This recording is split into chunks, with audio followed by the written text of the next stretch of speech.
जी अस्सलाम वालेकुम। Lecture number 3।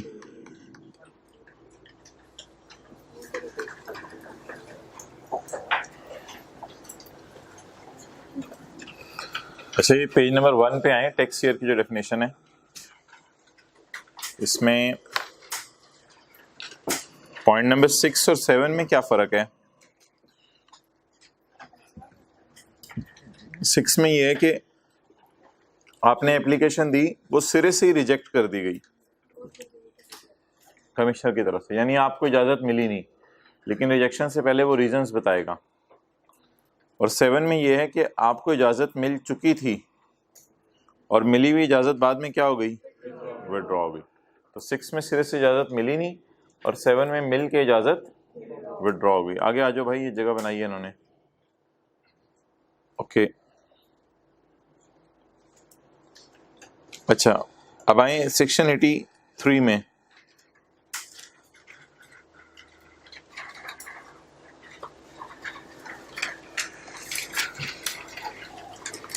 Resident company. अच्छा, अगर एक कंपनी पाकिस्तान में बनी है, जैसे नेस्ले है, पेप्सी है, तो वो तो पाकिस्तान के लॉ में पॉइंट ए के तहत ऑलरेडी रजिस्टर्ड है, इसलिए वो कंपनी तो भाई लेजर लाइट करें, इसलिए वो कंपनी तो बाय डिफॉल्ट रेजिडेंट कंपनी होगी। लेकिन अगर बाहर के मुल्क की कंपनी पाकिस्तान में आए और पाकिस्तान में आके काम शुरू करे, इसी चला दो, बाहर के मुल्क की कंपनी पाकिस्तान आए, पाकिस्तान में आके काम शुरू करे, तो फिर ऐसी सूरत के अंदर देख लें कैसे चल रहा है। देख लिया आप लोगों ने? अच्छा, बाहर के मुल्क की कंपनी पाकिस्तान आए और पाकिस्तान अभी भी देख रहे हैं, पाकिस्तान आके ये देखे कि पाकिस्तान में मैं अपने आप को रजिस्टर करवा लूँ, और उसने अपने आप को पाकिस्तान में रजिस्टर करवा लिया, तो फिर वो ऑब्वियसली पाकिस्तान के लॉ में रजिस्टर्ड है, इसलिए वो रेजिडेंट कंपनी है। लेकिन अगर बाहर के मुल्क की कंपनी अपने आप को पॉइंट ए के तहत पाकिस्तान के लॉ में रजिस्टर ना करवाए, तो फिर ऐसी सूरत में आप उस पर पॉइंट बी लगा के देखेंगे उसका कंट्रोल एंड मैनेजमेंट कहाँ पे है। जहाँ उसका कंट्रोल एंड मैनेजमेंट होगा, उसके मुताबिक आप डिसीजन लेंगे।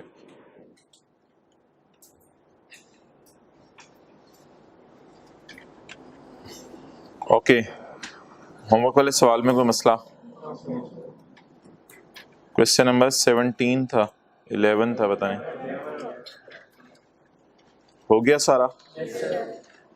Asif Learning Center is a partnership concern providing IT services in Pakistan and UAE, Saudi Arabia. Up to 31 July 2010, the management and control of its affair was situated partly in Pakistan. Up to 31 जुलाई, 31 जुलाई तक, 31 जुलाई 2010 तक। ये tax year कौन सा है? 2011। शुरू कब हुआ होगा? 1 जुलाई 10 को, और ख़त्म कब होगा? 30/11 को। ये मिट क्यों रहा है साथ साथ? ये देखिए जादू हो रहा है। However, with effect from 1 अगस्त 2010, 1 अगस्त 2010 से the entire management and control of affairs of the partnership was shifted to Dubai. तो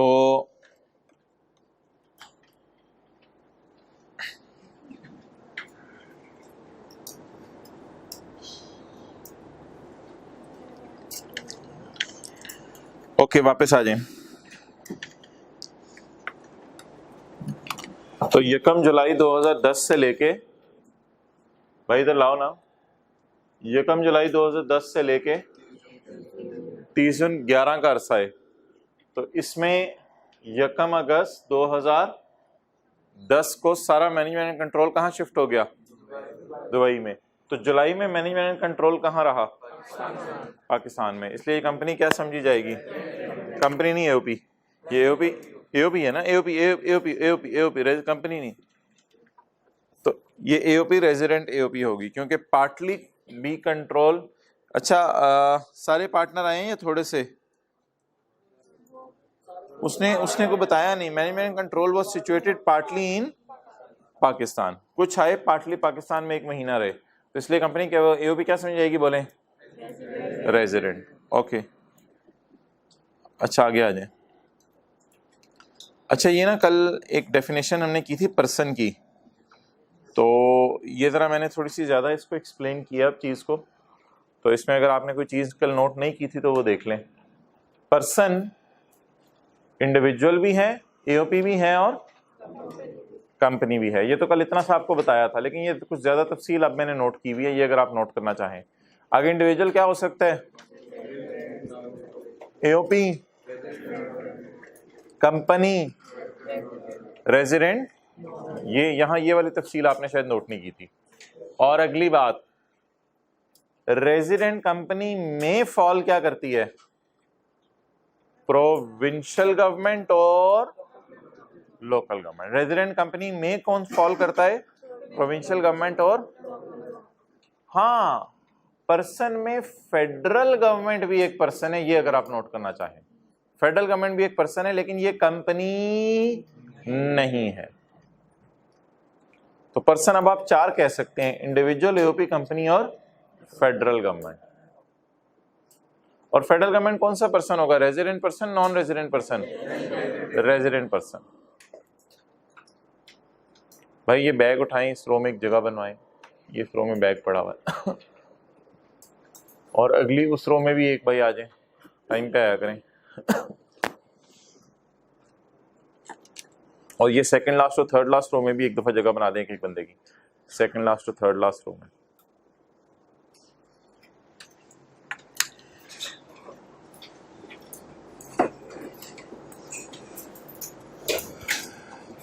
okay, next.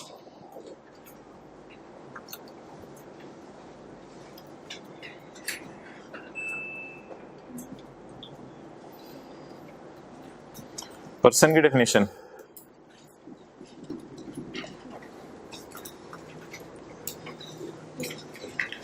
the following shall be treated as persons under income tax ordinance 2001, namely an individual, a company or an AOP। तीसरा सफा notes का, incorporated, formed और established in Pakistan और ये elsewhere कौन सा मुल्क है? अच्छा, कहीं भी, तो या पाकिस्तान में रजिस्टर्ड हो या बाहर के किसी भी मुल्क में रजिस्टर्ड हो। अच्छा, ये रेजिडेंट पर्सन की बात हो रही है या फिर सिर्फ पर्सन की? इसलिए उसने क्या लिखा? कंपनी इनकॉर्पोरेटेड इन पाकिस्तान और पाकिस्तान में बनी हो या बाहर के मुल्क के लॉ के तहत बनी हो। कहते हैं मुझे इससे कोई फर्क नहीं पड़ता, मेरी नजर में वो पर्सन है। हाँ, उस पर्सन में से रेजिडेंट पर्सन कौन है वो कल हमने पढ़ लिया था, लेकिन पर्सन में जो कंपनी को इसने रखा है, तो कंपनी चाहे पाकिस्तान में इनकॉर्पोरेट हुई हो चाहे पाकिस्तान से बाहर, उससे कोई फर्क नहीं पड़ता। Okay, next point C, federal government. तो मैंने आपको बता दिया है ना, ये फेडरल गवर्नमेंट इंडिविजुअल है, ना कंपनी है, ना एओपी है, ये अलग पर्सन है एक। और फॉरेन गवर्नमेंट भी एक पर्सन है, फॉरेन गवर्नमेंट भी एक पर्सन है। ये अगर आप एक और ऐसे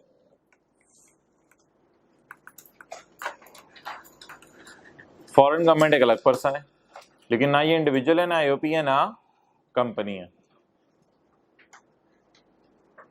ओके भाई, टाइम पे आया करें। A federal government, a foreign government और a political sub division of foreign government. अब ये पॉइंट भाई मैं आज और आखिरी दफा बता रहा हूँ, किसी व्हाट्सएप ग्रुप में इसको नहीं मैं लूंगा और आप कभी भी दोबारा इसका सवाल नहीं लूंगा। ये पता नहीं क्यों बार बार बच्चे पूछते हैं, एक दफ़ा बता दी जाती है, कोई ज़्यादा इंपॉर्टेंट बात हो तो डिटेल में डिस्कस हो जाएगी। बस सिंपल सी बात है, बाहर के मुल्कों में अगर पॉलिटिक्स की बेस पर मुख्तलिफ इलाकों को डिवाइड कर दिया गया है, तो हर इलाका हमारी नज़र में अलग पर्सन होगा। पाकिस्तान में पॉलिटिक्स की बेस पे किसी इलाके को डिवाइड नहीं किया गया, लेकिन बाहर के मुल्कों में पॉलिटिकल पार्टीज की बेस पे कहें कि मशरिक का इलाका फलां पॉलिटिकल पार्टी का है, मगरिब का इलाका फलां पॉलिटिकल पार्टी का है, तो मुल्क का मशरिकी हिस्सा जो है अलग पर्सन समझा जाएगा, मुल्क का मगरबी हिस्सा अलग पर्सन समझा जाएगा। बस इससे ज़्यादा इसमें कोई बात करने की ज़रूरत नहीं। अब political sub division of a foreign government. अगर फॉरेन गवर्नमेंट पॉलिटिक्स की बेस पे अपने इलाके तकसीम कर ले तो वो हर इलाका जो तकसीम किया हुआ अलग पर्सन समझा जाएगा। अब पब्लिक इंटरनेशनल ऑर्गेनाइजेशन ये तो कई हो सकती हैं, जैसे यूनिसेफ है या वर्ल्ड हेल्थ ऑर्गेनाइजेशन है, कोई भी हो सकते हैं, IMF हो सकता है। तो public international organisations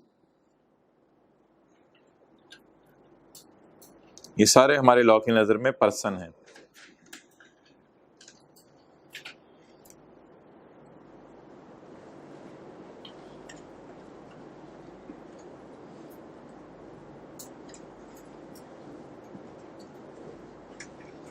okay,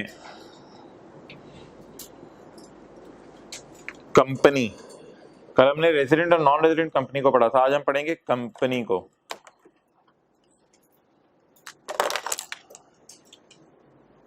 company means the following, a company as defined in companies act 2017, a body corporate found by और under any law in force in Pakistan. असल में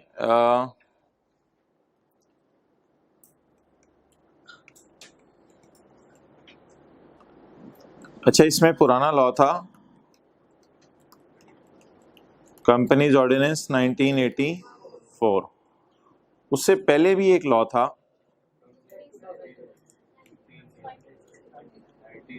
तो उससे भी पुराना कोई लॉ था पाकिस्तान बनने से पहले वाला। तो बिफोर पाकिस्तान कोई लॉ था। अब वो जो उस लॉ के तहत लोगों ने अपने आप को रजिस्टर कराया हुआ था, तो ये कह रहा है वो भी मेरी नज़र में कंपनीज हैं, लेकिन अब उस लॉ वाली कंपनीज तो एग्जिस्ट करती नहीं। अब ये प्रोविजन ऑलमोस्ट आप समझ लें शायद ख़त्म होने की तरफ जा रही है। लेकिन वैसे ही बस एक बात याद रखनी पड़ेगी, बॉडी कॉरपोरेट चंद लोग जो फॉर्म हुई, बनी बाय हुकूमत ने बनाई या फिर खुद बनी और हुकूमत के अंडर आके अपने आप को पाकिस्तान के किसी भी लॉ में क्या करवा लिया, रजिस्टर करवा लिया। तो ये पाकिस्तान के बनने से पहले का कोई लॉ होगा जिसमें इन्होंने अपने आप को रजिस्टर करवाया होगा। तो बस इससे ज़्यादा इस पर कोई बात करने की ज़रूरत नहीं, याद कर लें। बहरहाल बॉडी कॉरपोरेट फॉर्म्ड बाय और under any law in force in Pakistan, जो पाकिस्तान में उस वक्त मौजूद था, इन फोर्स इन पाकिस्तान। मुदारबा की लकीरी डेफिनेशन हमारे सिलेबस में नहीं है, वरना मैं इसको भी आपको एक्सप्लेन कर देता। बहरहाल मुदारबा में ये होता है एक बंदा अपना पैसा डालता है, दूसरा बंदा अपनी सर्विसेज डालता है और फिर कारोबार होता है। बस इससे ज़्यादा जानना ज़रूरी नहीं। Point D, a body incorporated, चंद लोग मिले किसी कानून के तहत of a country outside Pakistan, Pakistan से बाहर के कानून के तहत चंद लोग आपस में मिले और बाहर के कंपनीज के लॉ के तहत इनकॉर्पोरेट करा लिया। मिसाल के तौर पे चाइना के अंदर होगा कंपनीज एक्ट 2002, हो सकता है चाइना में कंपनीज एक्ट 2002 हो। इसी तरह बांग्लादेश के अंदर कंपनीज एक्ट 1986 हो। तो अगर दुनिया में 250 ममालिक हैं तो 250 में से जो एक मुल्क है पाकिस्तान, उसकी जितनी कंपनीज हैं वो पॉइंट ए में फॉल कर गई, और बाकी जो 249 कंट्रीज़ हैं दुनिया में, उनके जितने भी कंपनी लॉज हैं उनके नाम तो यहाँ नहीं लिखे जा सकते, वो पॉइंट डी में फॉल कर गई। तो ए और डी आपस में एक जैसी बात ही कर रहे हैं, लेकिन ए उस कंपनी की बात कर रहा है जो पाकिस्तान में रजिस्टर्ड है, और डी उस कंपनी की बात कर रहे हैं। मिसाल के तौर पे नाइकी एक कंपनी है, वो कहती है मैं बाहर के मुल्क में रजिस्टर हूँ, तो बस उसकी बात कर रहा है point D. A body incorporated, चंद लोग मिले किसी कानून के तहत, वो कानून पाकिस्तान से बाहर बना था। कौन सा कानून था? बिल्कुल ऐसा कानून था जैसे ये कंपनी लॉ का कानून है, लेकिन उसमें इनकॉर्पोरेशन पाकिस्तान में नहीं होती, वो कहाँ होती है? बाहर के मुल्क में। तो पॉइंट ए और डी सेम चीज़ है। Okay, cooperative society, finance society और एनी अदर सोसाइटी, इनकी डेफिनेशंस पहले आईकैप ने डाली थी, लेकिन अभी आईकैप ने निकाल दी हुई है मेरे ख्याल से। हाँ, इनकी डेफिनेशन नहीं है सिलेबस में, तो बस इनको छोड़ें परे। हाउसिंग कोऑपरेटिव सोसाइटी अक्सर आपने को लफ्ज़ सुना होगा, बहरहाल छोड़ें, इसमें क्या बहस में जाना, बस याद करना है as it is. Non profit organization, इसकी डेफिनेशन है, ज़रूर है, चैप्टर 5 में हम पढ़ेंगे। ओके, अ ट्रस्ट, इसकी डेफिनेशन भी अभी पढ़ेंगे। अ ट्रस्ट और एन एंटिटी और अ बॉडी ऑफ पर्संस, बातें वही जो बार बार रिपीट हो रही हैं। Established by under any law for the time being in force, बहरहाल नीचे भी ट्रस्ट को देखेंगे। ये बड़ा जुल्म है। अ फॉरेन एसोसिएशन, एसोसिएशन से मुराद है एओपी, एओपी से क्या मुराद है? Partnership. A foreign association which the board has जबरदस्ती declared to be a company for the purpose of income tax ordinance 2001। ये जो हम लॉ पढ़े हैं इसका नाम है इनकम टैक्स ऑर्डिनेंस 2001। कोई बाहर के मुल्क की पार्टनरशिप फार्म वो पाकिस्तान आई और पाकिस्तान आके बड़े बड़े कारोबार करने लग गई। फेडरल बोर्ड ने सोचा जबरदस्ती इसको कंपनी का नाम दे दें, हालांकि वो पार्टनर्स थे और उन्होंने कंपनी लॉ में अपने आप को ना बाहर के रजिस्टर कराया हुआ है ना पाकिस्तान के रजिस्टर करवाया हुआ है, लेकिन फेडरल बोर्ड ने जबरदस्ती की और इसको क्या करार दे दिया? Company which the board has declared. इसका मतलब है बोर्ड के पास पावर है कि जबरदस्ती फॉरेन एओपी को क्या करार दे दे? कंपनी।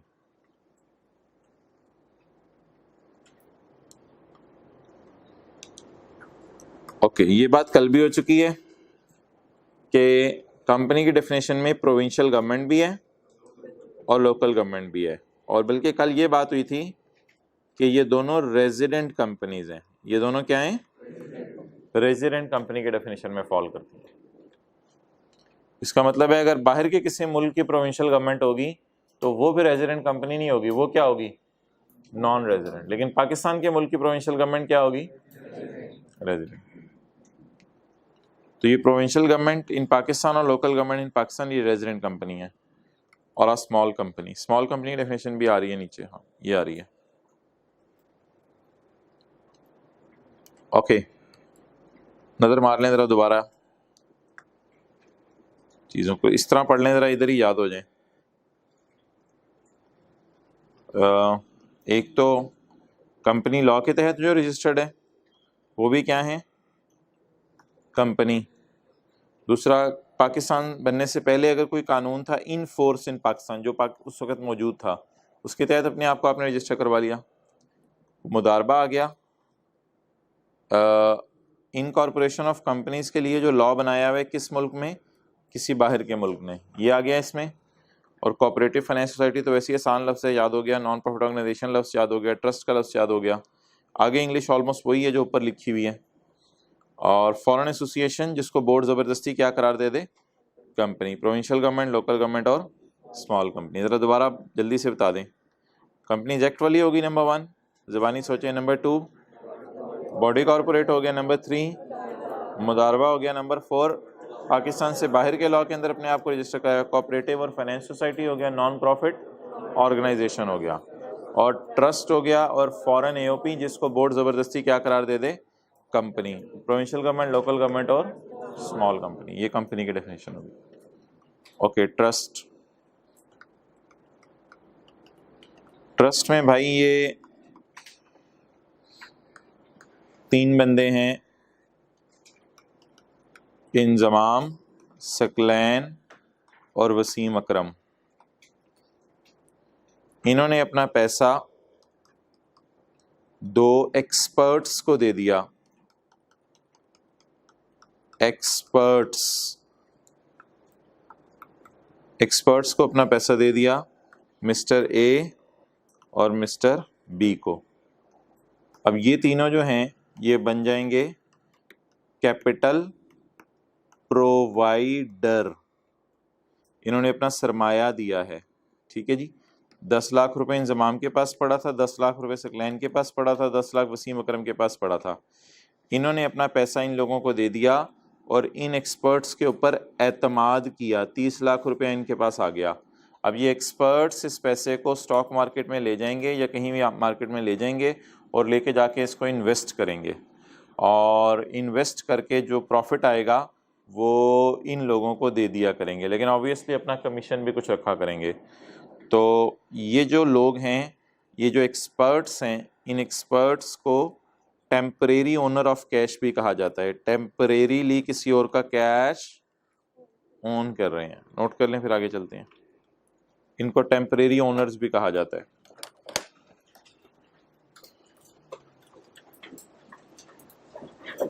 तो ये जो राइट वाले 3 लोग हैं, इन्होंने लेफ्ट वाले 3 लोगों पे एतमाद किया है। राइट लेफ्ट सही है ना आपका, रिक्शा वाला मुड़ जाता है फिर आप कहते हो मैंने गलत बता दिया था।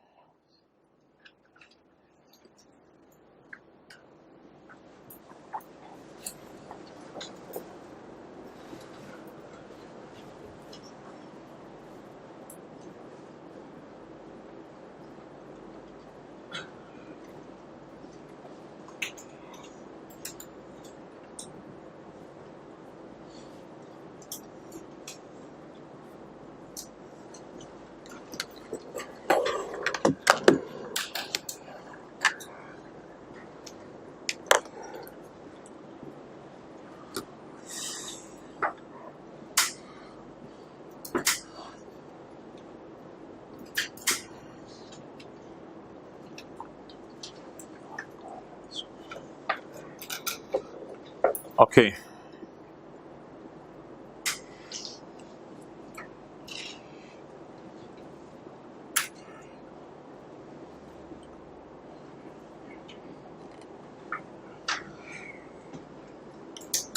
ट्रस्ट मीन्स एन ऑब्लिगेशन, ये एक जिम्मेदारी होती है attach to the ownership of property, जिसमें आपको कैश की ओनरशिप दे दी जाती है। ये अराइज होती है कॉन्फिडेंस देने से। उन तीन लोगों ने दो को कॉन्फिडेंस दिया है, arise out of confidence given to, तीन लोगों ने दो को कॉन्फिडेंस दिया है, and accepted by the temporary owner, और टेम्परेरी ओनर ने उनको एक्सेप्ट किया, रियल ओनर वही थे, वो जो तीन लोग थे, एक्सेप्टेड बाय टेम्परेरी ओनर। तो कॉन्फिडेंस दिया जाता है उन तीन लोगों की वजह से, और ये दो लोग इस कॉन्फिडेंस को एक्सेप्ट कर लेते हैं, हाँ हाँ हम तुम्हारा पैसा संभाल के रखेंगे। इससे क्या होता है, for the benefit of another, other से मुराद तीन लोग हैं, अदर से मुराद तीन लोग हैं वो जिन्होंने पैसा डाला है, जिन्हें मैंने कैपिटल प्रोवाइडर कहा है।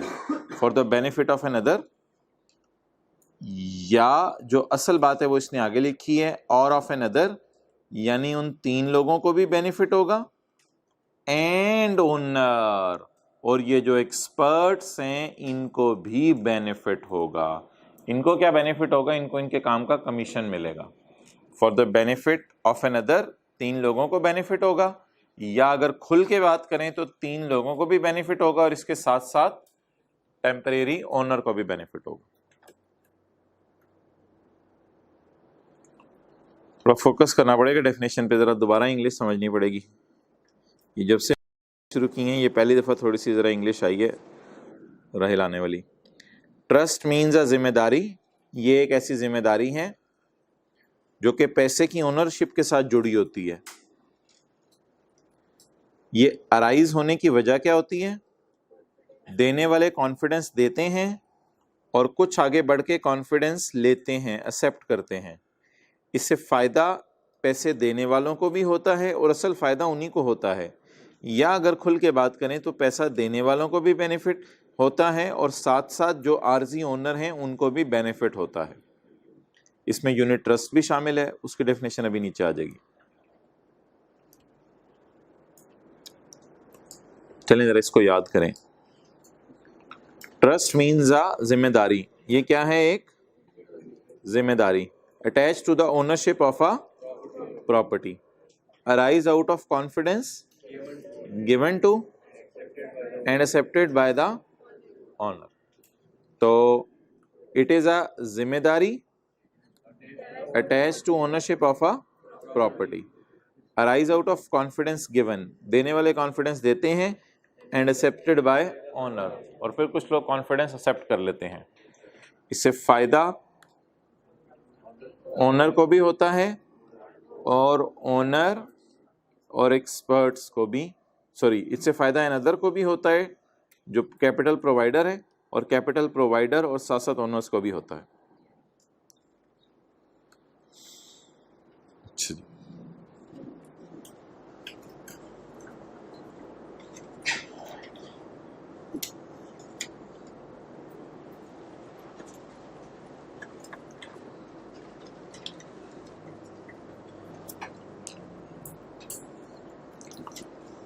ओके,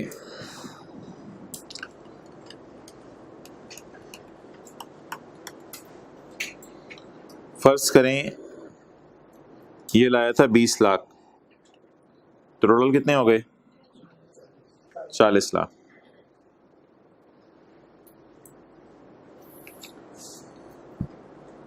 चिड़ियाघर में 5 लोग गए एक फैमिली के, तो उनको 50 रुपए की 5 टिकट्स मिलेंगी। 50 रुपए की 5 टिकट्स, एक टिकट 10 रुपए की। इसी तरह इधर होता है, जो 10 लाख लाता है उसको 1 लाख टिकट्स मिल जाती हैं। एक टिकट 10 रुपए की होती है, तो फिर 1 लाख टिकट्स का मतलब ये पैसे कितने लाया? 10 लाख। इसको भी 1 लाख टिकट्स मिल जाएंगी। इसको कितनी टिकट्स मिलेंगी? 2 लाख टिकट्स मिल जाएंगी। इन टिकट्स को कहा जाता है यूनिट्स। शेयर्स भी कहा जाता है, बिल्कुल सही कह रहे हो, लेकिन यहाँ यूनिट ट्रस्ट के मामले में इसको यूनिट्स कहा जाता है। तो इनको यूनिट्स मिल जाएंगे। फिर जो जितने ज़्यादा यूनिट लाया होगा उसका कैपिटल भी ज़्यादा होगा, यानी उसने सरमाया भी ज़्यादा डाला होगा, और उसको एंड पे प्रॉफिट भी ज़्यादा मिलेगा। तो इससे क्या हो जाता है, इन लोगों को तसल्ली हो जाती है कि हमारा पैसा एक्सपर्ट्स के हाथों में है, और एक्सपर्ट्स ने एविडेंस के तौर पे हमें एक सफ़ा दे दिया है जो इस बात का सबूत है कि हमारा पैसा इनके पास पड़ा हुआ है। तो ये एक्सपर्ट्स ही टिकट्स बनाते हैं, यूनिट्स तकसीम करते हैं। एक्सपर्ट्स पैसा लेके एक्सपर्ट्स यूनिट्स तकसीम करते हैं। लाख यूनिट्स एक को दे दिए, लाख एक को, लाख एक को। ये बिल्कुल टिकट की तरह होता है, जिस तरह जो है वो चिड़ियाघर की टिकट मिलती है। तो इंजमाम अब 10 लाख रुपया देगा और अपने घर 1 लाख टिकट्स लेके चला जाएगा। ये इस बात का सबूत होगा कि 1 लाख ज़रब 10 रुपये, 10 लाख रुपए इसने डाले हुए हैं। It is unit trust. Unit trust means any एतमाद under which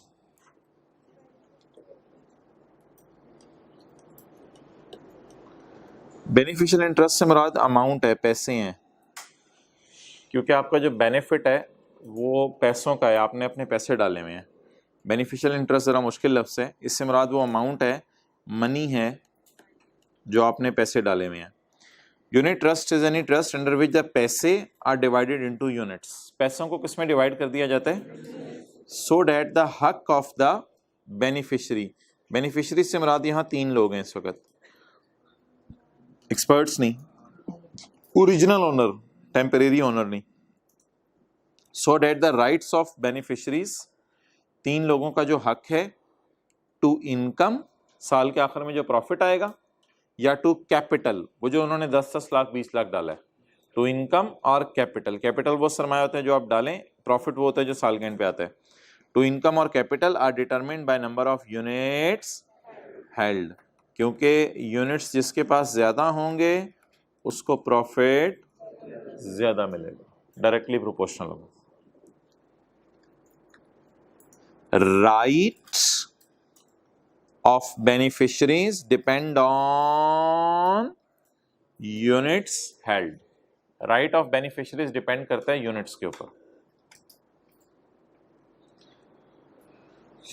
unit trust means any trust, ये एक ऐसा एतमाद है जिसमें पैसों को तकसीम कर दिया जाता है यूनिट्स में, so that the हक of the 3 लोग to income और capital is determined as per the number of units held.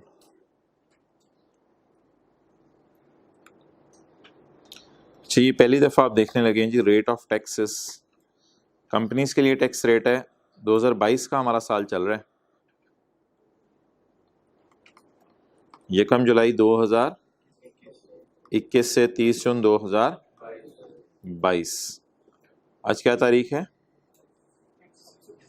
6 October. Online में तो ये 8 अक्टूबर को अपलोड होगा लेक्चर, 6 अक्टूबर। तो 6 अक्टूबर आज तारीख है, तो 29% रेट है जी कंपनीज का 2022 में। तो 6 अक्टूबर 2021 की तारीख है ना, इसलिए मैं कह रहा हूँ हम टैक्स ईयर 2022 में बैठे हैं। Okay, where the tax payer is a छोटी सी company, the rate of tax shall be as defined in the following table. 2022 के लिए इसका रेट 21% है छोटी कंपनीज के लिए, और 23, 24, 25, 26, 27 में इसका रेट कितने परसेंट हो जाएगा? 20%। अब स्मॉल कंपनी है क्या? स्मॉल कंपनी है क्या? जिसका कैपिटल 50 मिलियन से कम हो, जिसके एम्प्लॉयज 250 से कम हो और जिसकी सेल 250 मिलियन से कम हो। जिसका कैपिटल किससे कम हो? बस इधर ही याद कर लिया करें चीजें। कैपिटल किससे कम हो? एम्प्लॉयज किससे कम हो? नहीं 250 मिलियन नहीं, 250 मिलियन पूरी दुनिया को नौकरी पे रखना है। 250 मिलियन। एम्प्लॉयज किससे कम हो? 250 से। और सेल किससे कम हो? 250 मिलियन से। Okay. Small company means a company registered on और आफ्टर यकम जुलाई 5। ये उसने इसलिए लिखा कि ये कॉन्सेप्ट यकम जुलाई 5 में आया था, उससे पहले ये कॉन्सेप्ट लॉ में था ही नहीं। ये कानून असल में इनकम टैक्स ऑर्डिनेंस जो हमारा है ये 2001 में आया था। ITO 2001 2001 में आया था। लेकिन ये जो स्मॉल कंपनी का तस्वुर है ये बड़ी लेट आया था, यकम जुलाई 5 में पहली दफ़ा आया था। Small company means a company registered on और आफ्टर यकम जुलाई 5 under the companies act 2017 which has paid up capital plus undistributed reserves. Undistributed reserves होते हैं प्रॉफिट्स। अनडिस्ट्रीब्यूटेड रिजर्व्स होते हैं प्रॉफिट्स, यानी कैपिटल और वो प्रॉफिट जो अभी तक लोगों में ड्राइंग करके घर लेके नहीं गए। इंट्रो आपने पढ़ी हुई है, प्रॉफिट्स अगर ड्रॉ हो जाएं तो वो तो घर चले गए। अनडिस्ट्रीब्यूटेड प्रॉफिट्स का क्या मतलब है? जो अभी तक ड्रॉ नहीं हुए, अभी तक घर नहीं गए, यानी बिजनेस ने कमा लिए हैं और बिजनेस में ही पड़े हैं या ओनर घर लेके चले गए हैं। तो अनडिस्ट्रीब्यूटेड रिजर्व से मुराद है अनडिस्ट्रीब्यूटेड प्रॉफिट्स। तो कैपिटल प्लस प्रॉफिट मिला के कितना हो?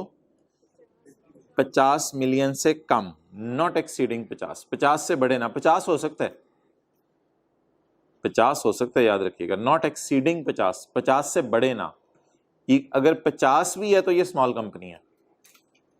एम्प्लॉइज 250 भी हैं तो ये स्मॉल कंपनी है। At any time during the year, साल में एंड पे नहीं, अगर एंड पे लिखा होता फिर और मतलब होता है। Any time during the year, पूरे साल एक दिन भी आपके एम्प्लॉय 250 से बढ़ने चाहिए। कई दफ़ा ऐसा होता है लोग 260 एम्प्लॉयज़ रख लेते हैं और फिर साल के एंड पे जो है वो 12 एम्प्लॉयज़ निकाल देते हैं नौकरी से, तो वो भी स्मॉल कंपनी नहीं होगी, क्योंकि साल के दौरान तो एम्प्लॉयज़ 250 से बढ़ गए ना। और साल की सेल आपकी, टर्नओवर से क्या मुराद है? सेल आपकी 250 मिलियन से ज़्यादा ना हो, 250 मिलियन हो सकती है सेल, तो आप क्या समझे जाएंगे? Small company. Point 4 is not formed by throwing up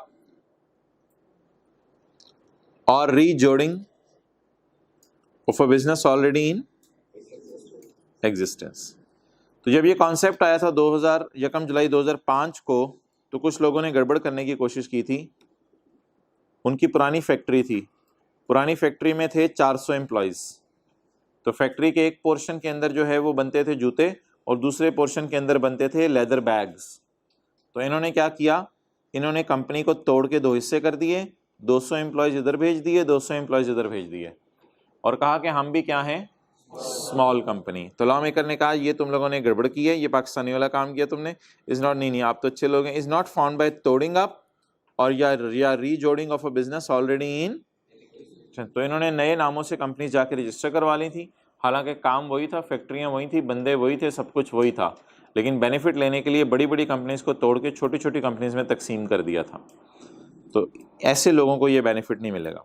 is not found by तोड़िंग अप और रीजोड़िंग of a business already in existence. Already in existence से क्या मुराद है?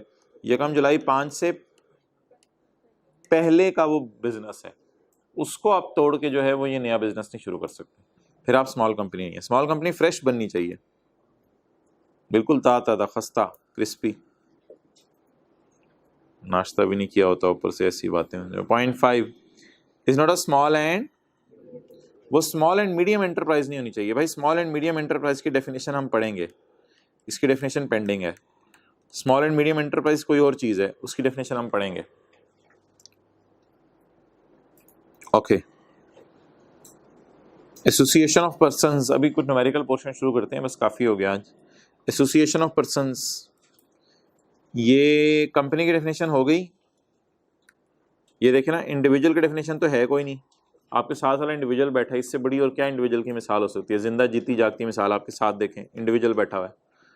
इंडिविजुअल की क्या अब मैं आपको मिसाल दूं? कंपनी की हो गई डेफिनेशन, एओपी की पढ़ लें। एओपी। ये आप देख रहे होंगे डेफिनेशन से डेफिनेशंस निकल रही हैं। पर्सन में कंपनी और एओपी था तो कंपनी एओपी की डेफिनेशन आ गई। कंपनी में ट्रस्ट था तो ट्रस्ट की डेफिनेशन आ गई। तो ये तो नेवर एंडिंग स्टोरी है, जिसमें से जो मर्जी डेफिनेशन निकाल लो। AOP, AOP includes the following. A firm, firm क्या होती है? फर्म, फर्म, अगला सफा फर्म। फर्म मीन्स द रिश्ता, रिश्ता। मौलवी साहब को बुलाना पड़ेगा। Firm means the between the बंदे who have agreed to share the. भाई ये इस एसी में से भी ना आवाज चेक कर लीजिएगा, इसमें से भी आवाज आती है कभी कभी। हाँ जी, जैसे उसकी आ रही थी, अभी नहीं आ रही। फर्म मीन्स द रिश्ता बिटवीन द बंदे who have agreed to spend life together, नहीं to share the profits of a business. कई दफा सारे पार्टनर आके बैठ जाते हैं, वेले होते हैं। कई दफा सारे पार्टनर घर बैठे होते हैं, उनमें से एक दो आके बैठ जाते हैं बिजनेस में। कैरिड ऑन बाय और any of them acting for all. फिर वो सब के आके लिए आके हरकतें एक ही बंदा कर रहा होता है। और any one of them acting for all, it is called as firm कहते हैं, फर्म कहते हैं। आज है पेज 3 पे। बारिश कहते हैं, बारिश कहते हैं। अच्छा, AOP includes the following. AOP में क्या शामिल है? आ भाई ये तो बहुत ही पुराना कॉन्सेप्ट हो गया, हिंदू अनडिवाइडेड फैमिली। तो हिंदुओं के कोई ख़ानदान थे जिस वक्त पाकिस्तान की तकसीम हुई थी, तो वो हिंदुओं के ख़ानदान जितना थे उसमें जितने थे चचा, ताया, फूफा, वो सारे एक ही नाम से कारोबार चला रहे थे, अनडिवाइडेड। हम मर जाएंगे अलग नहीं होंगे, Hindu undivided family.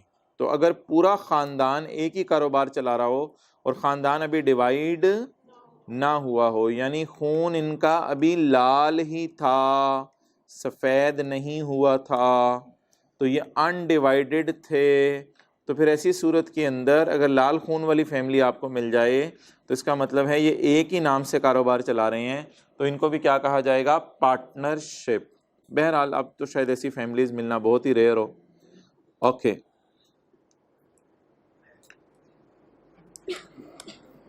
Point C, any artificial juridical person.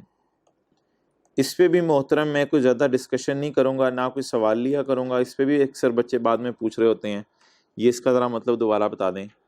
भाई ये असल में ऐसे एक मिसाल दे दूं, जैसे मॉडल टाउन सोसाइटी है, model town young students society. ऐसे ही कुछ लड़कों ने मिलके एक सोसाइटी बना ली लोगों की वेलफेयर के लिए। लोगों की वेलफेयर के लिए एक सोसाइटी बना ली, वो पैसे इकट्ठे करते हैं फिर गरीबों में बांट देते हैं।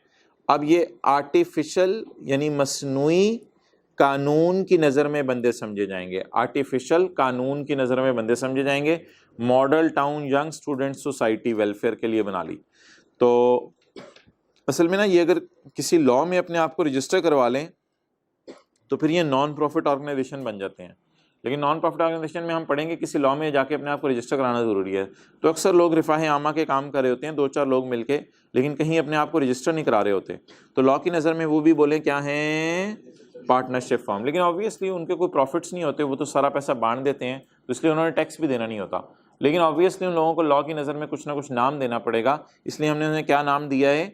मसनूई कानून की नज़र में पर्सन। कानून की नज़र में एक मसनूई पर्सन है ये, और इन्होंने जो अपनी सोसाइटी का नाम रखा हुआ है वो एक मसनूई सा नाम है। नेचुरल पर्सन इसके बैक एंड पे तो हैं, लेकिन इस इदारे का जो नाम है उसे कहा जाएगा मसनूई कानून की नज़र में पर्सन, आर्टिफिशियल जुरिडिशियल कानून की नज़र में पर्सन। ओके, ये सबसे इंटरेस्टिंग चीज़ है अगली समझने वाली। Point number D, any body of persons formed under a foreign law. Any body of persons formed under a foreign law. However, a company is not included in AOP, लेकिन company AOP में शामिल नहीं है। अच्छा, ये जो foreign laws हैं, पाकिस्तान में कोई लॉ है कंपनीज की इनकॉर्पोरेशन के लिए, सॉरी AOPs की इनकॉर्पोरेशन के लिए?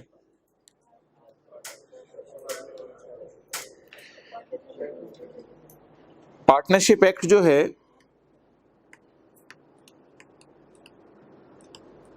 वो पार्टनरशिप्स को गवर्न करता है, लेकिन पार्टनरशिप एक्ट जो है नीड्स नो रजिस्ट्रेशन। ये बात याद रखिएगा। 3 लोग हैं, आपने मिलके कोई दुकान खोल ली, बिल्कुल ज़रूरी नहीं है आप किसी दफ्तर में जाएं पाकिस्तान की हुकूमत के और उन्हें जाके कहें कि यार मुझे इनकॉर्पोरेट कर दो, बिल्कुल ज़रूरत नहीं है। पूरे पार्टनरशिप कानून आप पढ़ के देख लें, शायद आप लोगों ने पढ़ा भी हो, कहीं नहीं लिखा हुआ कि पार्टनरशिप के कानून में आपने अपने आप को आकर रजिस्टर करवाना है। लेकिन कंपनी अगर आप बनाते हैं तो वो नीड्स रजिस्ट्रेशन, SECP के अंडर उसे अपने आप को रजिस्टर करवाना पड़ेगा। लेकिन पार्टनरशिप के लिए कोई इदारे का नाम आप पाकिस्तान में नहीं बता सकते कि फलां इदारे में जाके अपने आप को रजिस्टर कराना पड़ेगा। हाँ, पार्टनरशिप फर्म साल के एंड पे FBR को टैक्स देगी, वो अलग बात है। उसका मतलब ये नहीं कि उसने अपने आप को जाके किसी इदारे के तहत रजिस्टर कराया, उसने तो हर बंदे की तरह टैक्स जमा कराया साल के एंड पे। तो हुकूमत को जाके बताना कि मैंने पार्टनरशिप फर्म बना ली है, ये बिल्कुल ज़रूरी नहीं है। हाँ, साल के आखिर में FBR को आप टैक्स जमा करा दें, उसमें कोई हर्ज नहीं है। तो पार्टनरशिप एक्ट में कहीं नहीं लिखा हुआ कि पार्टनरशिप फर्म अपने आप को आके क्या करवाए, रजिस्टर करवाए। अच्छा, अब ये तो बात तो कर दी मैंने आपसे पाकिस्तान की। बाहर के मुल्क में ऐसा ज़रूरी नहीं है।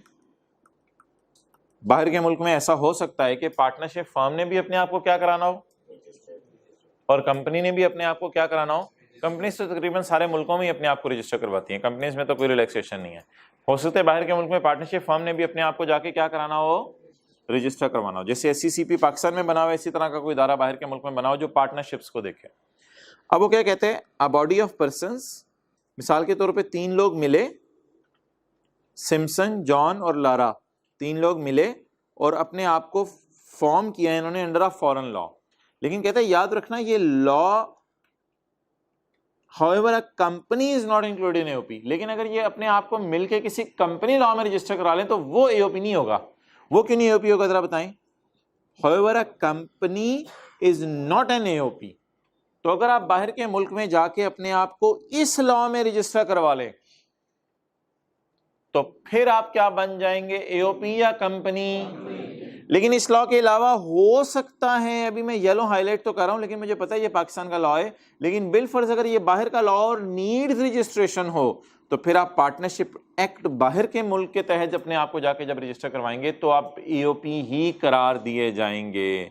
तो आप क्या करार दिए जाएंगे, AOP की डेफिनेशन में फॉल करेंगे। तो इसने ये जो एक्सेप्शन लिखी है जरा ये समझने की कोशिश करें। ये जरा क्या लिखा है बताएं, however a company is not an AOP, इसका मतलब बताएं। बाहर के फॉरेन लॉ में अगर आप अपने आप को रजिस्टर करवा लें तो आप क्या बन जाएंगे, AOP। लेकिन अगर बाहर के कंपनी लॉ में रजिस्टर करवाएं तो आप AOP नहीं है, क्योंकि पॉइंट डी ने लिख दिया था बाहर के कंपनी लॉ में रजिस्टर कराएं तो आप क्या बन जाएंगे, कंपनी बन जाएंगे। तो मेरे ख्याल से ये बात ऐसी एक आपके समझने के लिए बात कर रहा हूं, पेपर पॉइंट ऑफ व्यू से तो आपने इसको याद करना है। ये जो हाउएवर के आगे वाली बात है ये इतनी इंपॉर्टेंट नहीं है, ये तो ऑब्वियस सी बात है कि अगर चंद लोग मिलकर अपने आप को कंपनी लॉ में रजिस्टर करा लें तो उन्हें क्या कहा जाएगा, AOP या कंपनी, कंपनी कहा जाएगा। तो ये जो बात है ये कोई खास इतनी इंपॉर्टेंट बात नहीं है कि however a company is not an AOP, ये तो ऑब्वियस सी बात है। असल बात पीछे है, आप बाहर के लॉ में अगर अपने आप को रजिस्टर करवा लें तो हमारी नजर में आप क्या समझे जाएंगे, लेकिन ध्यान रखिएगा बाहर के कंपनी लॉ में रजिस्टर ना करवाया हो, क्योंकि फिर तो आप क्या बन जाएंगे, कंपनी। अब जरा पॉइंट डी एक दफा पढ़ लें।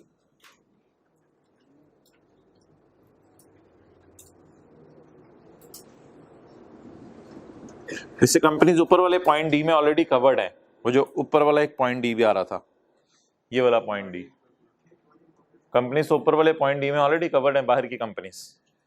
तो बाहर की कंपनीज अगर आप कंपनी लॉ में रजिस्टर करवा रहे हैं तो कंपनी है, और अगर बाहर पार्टनरशिप लॉ में रजिस्टर करवा रहे हैं तो आप क्या हैं, एओपी।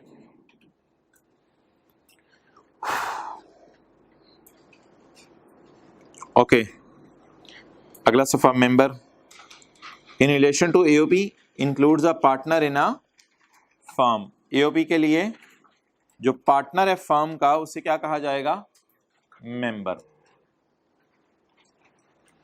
चलें जी, अब न्यूमेरिकल पोर्शन शुरू करते हैं।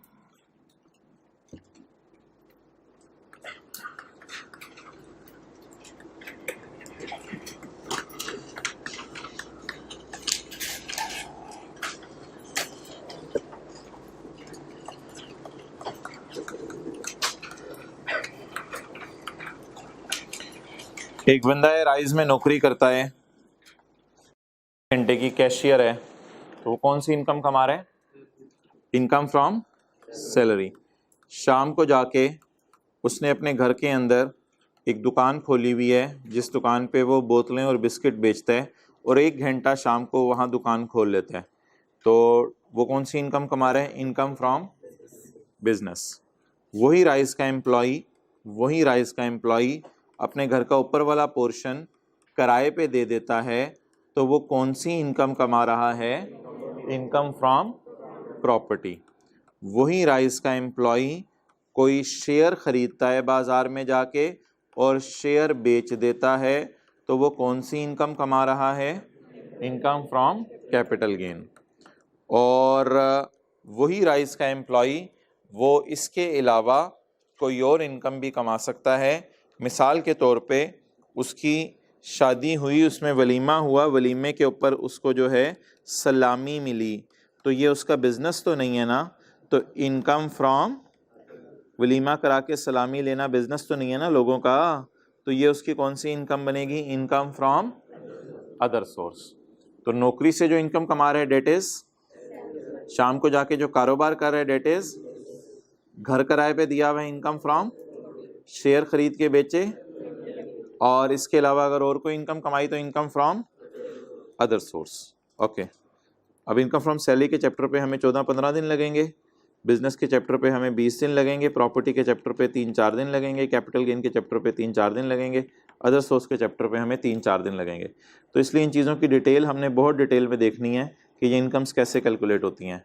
बहरहाल ये बंदा कहता है जी मैंने 6 लाख रुपए कमाई इनकम फ्रॉम सैलरी, और मैंने 2 मिलियन यानी 20 लाख रुपए मैंने कमाई इनकम फ्रॉम बिजनेस, 3 लाख रुपए मैंने कमाई, बोले income from property, capital gain income नहीं कमाई, इनकम फ्रॉम अदर सोर्स नहीं कमाई। बताएं जी टोटल इनकम कितनी है, टोटल इनकम 2.9 मिलियन।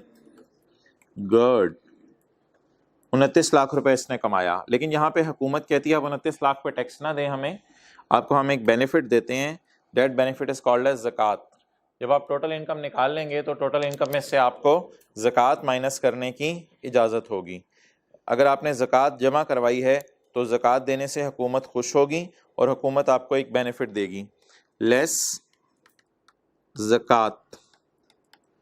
फ़र्ज़ करें आपने 1 लाख रुपया ज़कात जमा करवाई, तो बता दें जी आपकी टैक्सेबल इनकम कितनी है, टैक्सेबल इनकम 28 लाख रुपया। चलें जी नोट कर लें।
ओके,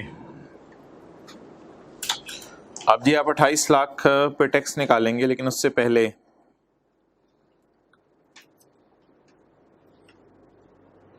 ये जो 4 हैं, 5 हैं, ये जो 5 हैं इनको क्या कहा जाता है? Heads of income. क्या? Heads of income. और इनके टोटल को टोटल इनकम क्या कहा जाता है? Total income. इनके टोटल को क्या कहा जाता है? Total income. इसमें से क्या माइनस की जाती है? ज़कात। साथ वाले का चेहरा जरा ऊपर रखें, चिन्ह से पकड़ के, इधर देखता रहे वो। ज़कात का एक भयानक नाम है, वो जरा सुन लें, डिडक्टेबल अलाउंस। क्या नाम है? Deductible allowance. बड़ा मुश्किल सा नाम है ज़कात का, ऐसे लोगों को परेशान करने के लिए कि लॉ उनको उक्का ही समझ ना आए। लॉ ज़कात का मुश्किल सा नाम है डिडक्टेबल अलाउंस। और टोटल इनकम में से जब आप ज़कात माइनस करेंगे, what you will get? Taxable income. तो इनको क्या कहते हैं जी? लेफ्ट वालों को, ऊपर वालों को क्या कहते हैं? Heads of income. इनके टोटल को क्या कहते हैं? Total income. टोटल इनकम पे टैक्स नहीं देना आपने। इसमें से क्या माइनस करने हैं? डिडक्टेबल।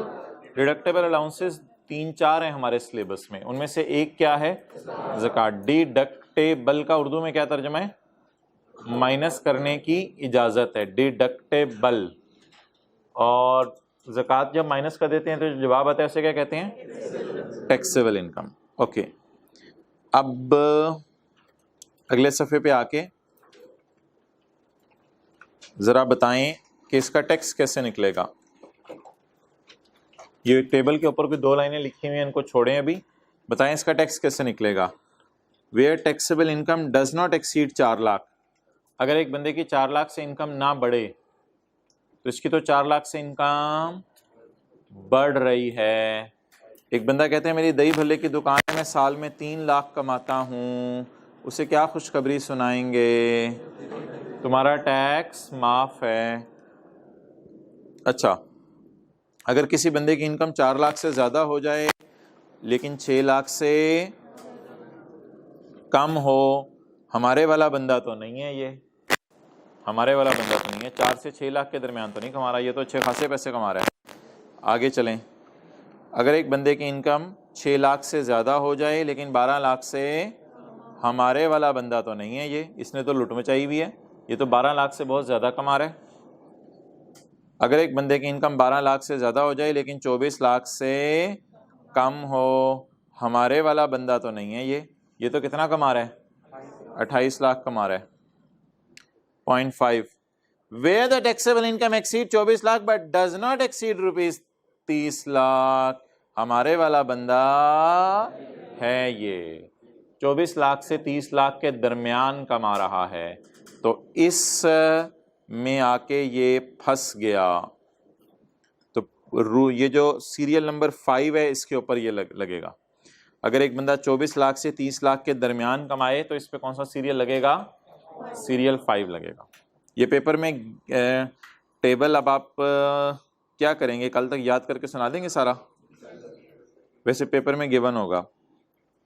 अच्छा, तो 24 लाख से 30 लाख के दरमियान अगर ये कमा रहा है तो क्या होगा? 2.5 लाख तो देना ही देना है, बोलें,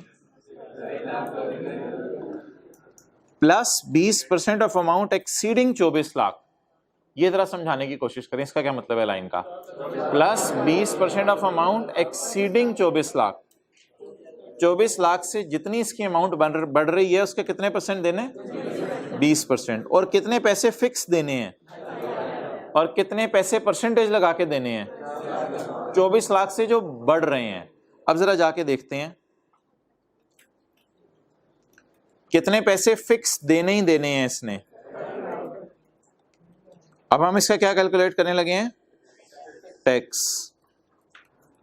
2.5 लाख रुपए तो इसने देने ही देने हैं, जमा, बोलें बोलें बोलें, 20% ऑफ अमाउंट एक्सीडिंग 24 लाख। अब जरा समझने की कोशिश करें, कमा कितने रहा है 28 लाख, और 24 लाख से कितने ज्यादा कमा रहा है 4 लाख।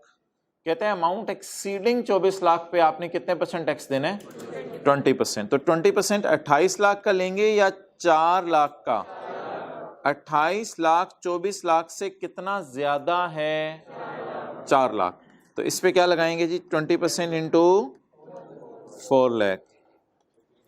ग्रैंड टोटल बता दें 3,30,000। Okay guys 3,30,000। तो बड़े होके अगर आपने 28 लाख कमाया तो 3,30,000 इमरान खान को दे देंगे। पता नहीं उस वक्त कौन होगा। अच्छा बड़े होके 28 लाख कमाया तो 28 लाख में से 3 लाख नहीं देंगे, 25 लाख घर ले जाइएगा। नहीं फिर उठो जाओ, क्यों पढ़ रहे हो? पास करने के लिए। तो पढ़ क्यों रहे हो फिर? पास करने के लिए। मैं कह रहा हूँ 28 में से 3,30,000 दे दोगे? हाँ दे देंगे, ये बात करो ना, मैं कहता हूँ ये बात ऐसे ही बात बढ़ा रहे थे, वो दे देंगे, बस बात खत्म। कुछ 28 लाख है तो 3 लाख ज्यादा नहीं है, ज्यादा 28 लाख में 3 लाख ज्यादा है।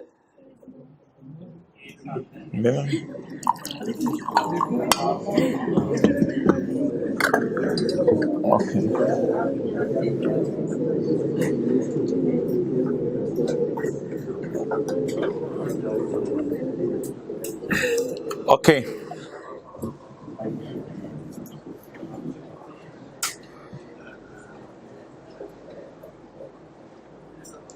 चलिए जी, पेज नंबर 4 पे थे हम।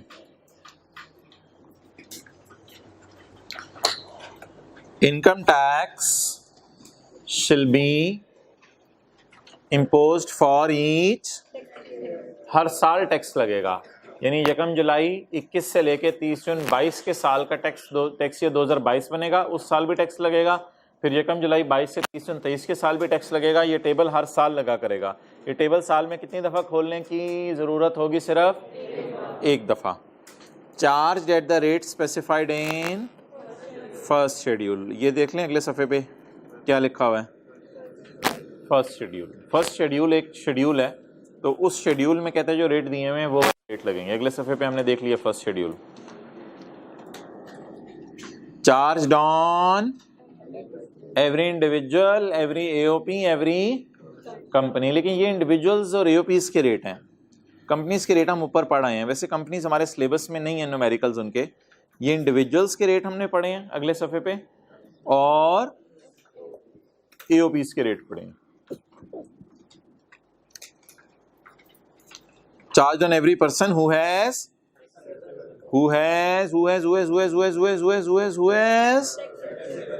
Taxable income. टोटल इनकम पे रेट लगेगा, टैक्सेबल इनकम पे, टैक्सेबल इनकम पे।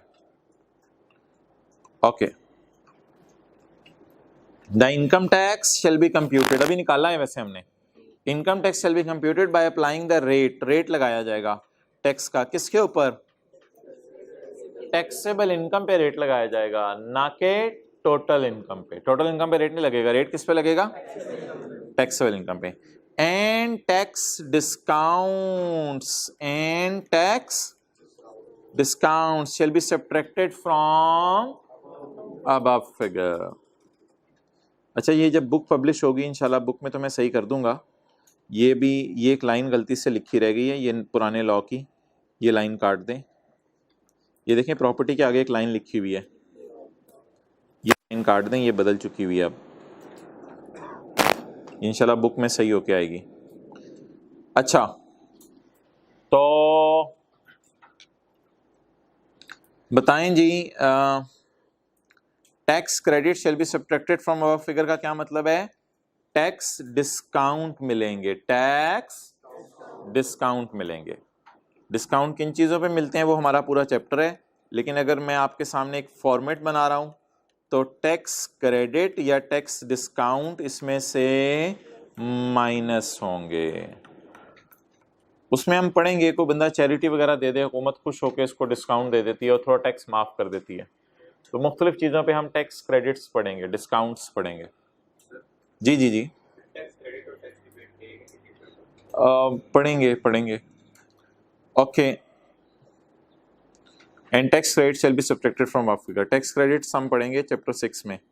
तो ये न्यूमेरिकल का फॉर्मेट है जी, salary, business, property, capital gain, other source, total income, less ज़कात एंड अदर डिडक्टेबल अलाउंसेस। क्या आ गया? टैक्स। उसके बाद आगे टैक्स लाइबिलिटी, उसके माइनस क्या करेंगे? Tax credit. In the end क्या आ जाएगा? टैक्स पेएबल टू हुकूमत पाकिस्तान, गवर्नमेंट को जाके ये टैक्स आपने जमा कराने। ये जो टैक्स क्रेडिट्स हैं ये क्या हैं? डिस्काउंट्स। डिस्काउंट अगर एक से ज़्यादा हो तो फिर न्यूमेरिकल में हम उनकी एक तरतीब फॉलो किया करेंगे। डिस्काउंट अगर एक से ज़्यादा हो तो न्यूमेरिकल में हम एक तरतीब फॉलो किया करेंगे। वो तरतीब हम पढ़ेंगे चैप्टर 6 में। तो पॉइंट 3 हमारा पेंडिंग हो गया, हम नहीं पढ़े। ऑर्डर, ऑर्डर क्या है? हुक्म नहीं, ऑर्डर क्या है?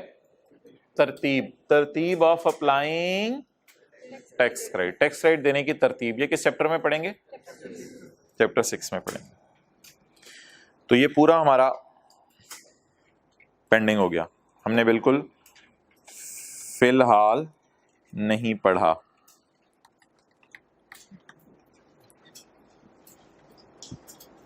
अच्छा चलें आ जाए टेबल की जान लें अगले सफ़े पे। अच्छा जी, 0 से 4 लाख वाले ने कितना टैक्स जमा कराना है? 0%। 4 लाख से 6 लाख वाले ने कितने परसेंट?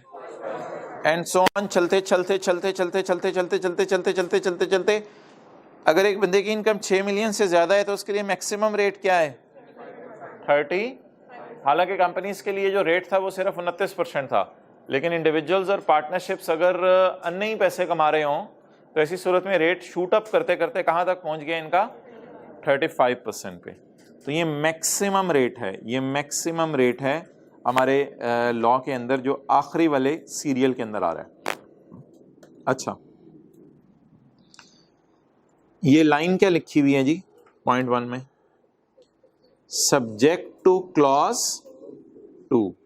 कहते पहले क्लॉज 2 को पढ़ के आओ, ये तो अगले सफ़े पे है, अभी हमने नहीं पढ़नी। कहते सब्जेक्ट टू क्लॉज 2, यानी पहले क्लॉज 2 पढ़ के आओ। ये इसका उर्दू तर्जुमा अगर आप लिखना चाहें, सब्जेक्ट टू क्लॉज 2, पहले क्लॉज 2 पढ़ के आओ।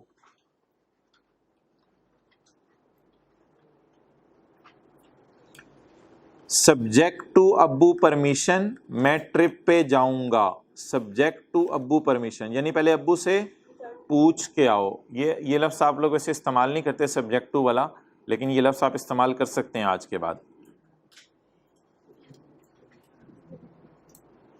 Subject to my friend consent I will eat burger today. Subject to. अच्छा, तो सब्जेक्ट टू क्लॉज 2, पहले क्लॉज 2 देख के आओ। कहते हैं फिर मैं आपको कोई बात बताऊंगा, जो बात है तू बता दे, छोड़ यार मैंने नहीं अभी देखनी। टू बात जो है वो बता।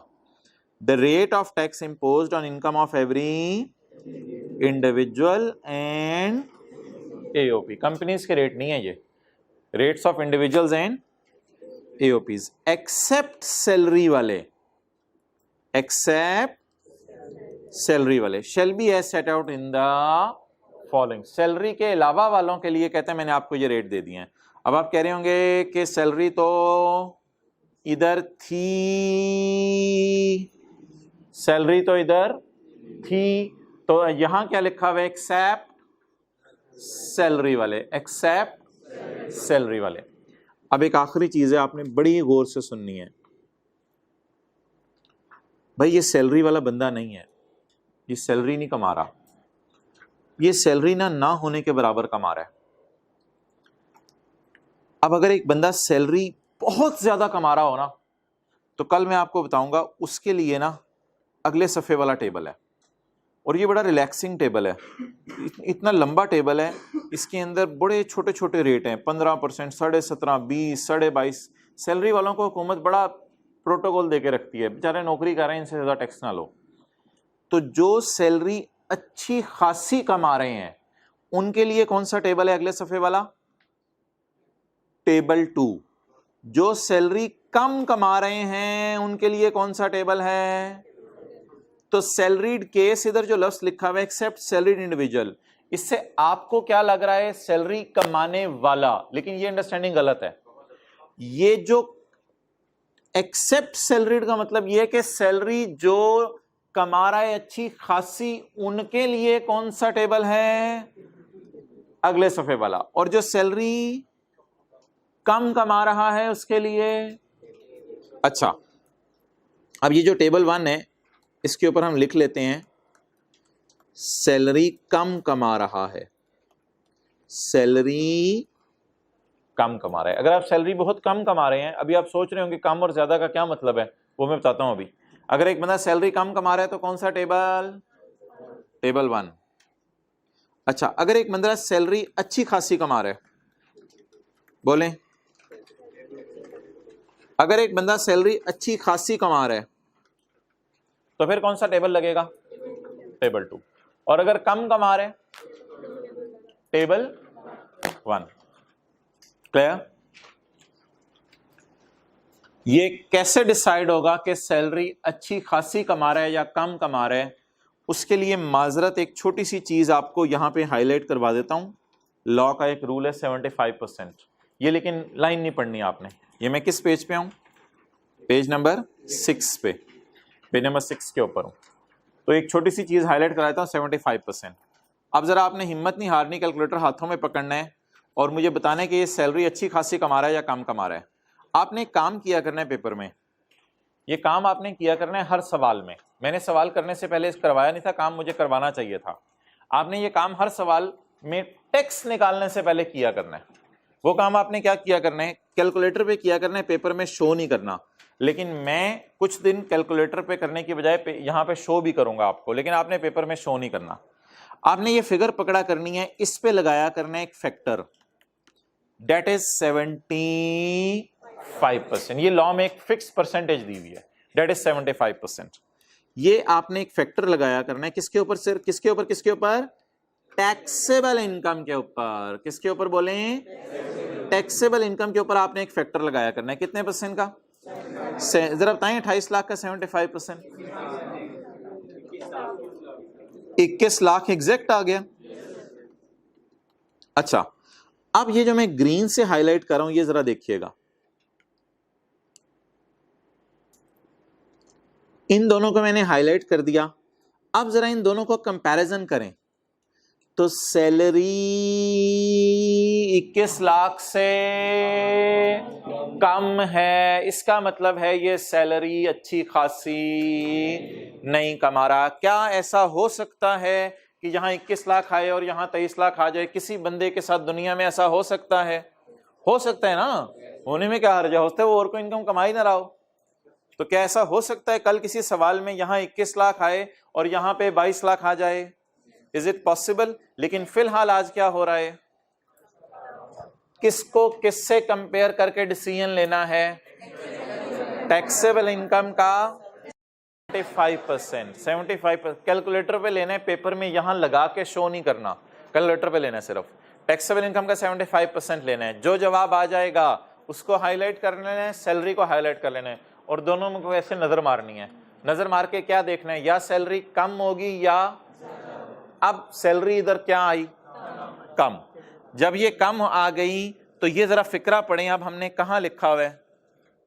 सैलरी अगर कम आ रही है तो बोले बोले बोले कौन सा टेबल लग रहा है? 1। और अगर ये अच्छी खासी सैलरी कमा रहा होता तो ये कम ना आता, ये ज्यादा आता। तो ये जरूर लिख लें आप लोग साथ वाले से। आज मैं कहता हूं हाईलाइटर भी ले ही लें, ये वाली फिगर हाईलाइट करें, 21 लाख और 6 लाख हाईलाइट करें। इन दोनों फिगर्स को हाईलाइट करें, आज दे देगा वो, एक दिन के लिए दे ही देता है बंदा। तो क्या 21 लाख को हाईलाइट करें और 6 लाख को हाईलाइट करें, और 6 लाख के साथ क्या लिखें? कम। तो किसका 75% लिया करना है? और सिर्फ कंपेयर किससे किया करना है? सैलरी से। ठीक है, ओवर।